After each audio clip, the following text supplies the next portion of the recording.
మిత్రులారా, సోషల్ మీడియాలో ఈ మధ్యలో నేను చూసినటువంటి సంఘటనని షేర్ చేసుకుందామని ఈ వీడియో చేస్తున్నాను.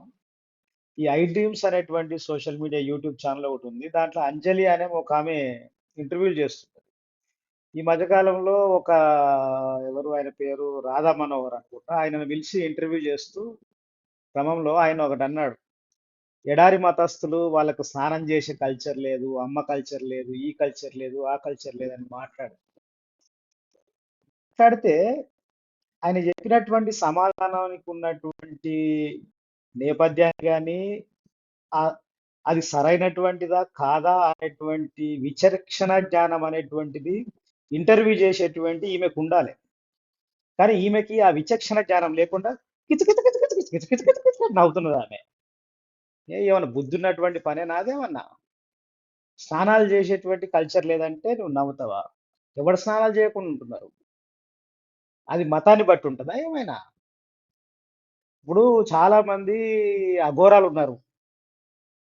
వాళ్ళు వాళ్ళు స్నానాలు చేస్తారా? మరి అట్లాంటిది ఒక లాజిక్ ప్రశ్న అడగాలి కదా. ఆ ప్రశ్న సరే, ఏ మతాన్ని ఎవరు మాట్లాడినా దాన్ని దాన్ని ఆపాల్సినటువంటి బాధ్యతను నిర్వర్తించాల్సినటువంటి ఆ అంజలి అనేటువంటి ఆ యూట్యూబర్ ఎవరైతే ఇంటర్వ్యూ చేస్తున్నామున్నదో అట్లా చేయకుండా ఎకిలి నవ్వులు నవ్వేటువంటి సిస్టమ్ అనేటువంటిది అసలు చాలా తప్పుడు పద్ధతి అది. ఇంకొక ఆమె ఇంటర్వ్యూ చేసింది ఆయన్నే. అంటే వీళ్ళకి అంతా ఇట్లాంటి పిచ్చి బాపతగాళ్ళు దొరుకుతున్నారు తప్ప కాస్త తెలివి ఉండి జ్ఞానం ఉండి ఒక ప్రొఫెసర్‌లో లేకపోతే ఒక సబ్జెక్ట్‌లో నిష్ణాతులైనటువంటి వాళ్ళని ఇంటర్వ్యూ చేయడానికి ఏమీ కుదరది. వీళ్ళకి ఎప్పుడు ఏందనంటే యూట్యూబ్ ద్వారా వీళ్ళ పొట్ట పోసుకోవాలి వీళ్ళ పని. అందుకని ఎవడో పనికిమాలినోడిని, ఏ స చరిత్ర తెలవనటువంటి వాడిని, ఏ సామాజిక శాస్త్రాలు తెలియనటువంటి వాడిని, లాజిక్ తెలియనటువంటి వాళ్ళని ఇట్లాంటి వాళ్ళందరిని కూర్చోబెట్టి టైమ్ పాస్ వ్యవహారాలు చేస్తున్నారు. ఒకామె అడుగుతున్నది 1992 అట్లా జరిగిందా సార్ అని అడుగుతుంది. ఆమెకు 90లో ఏం జరిగిందో తెలవది, 80లో ఏం జరిగిందో తెలియదు.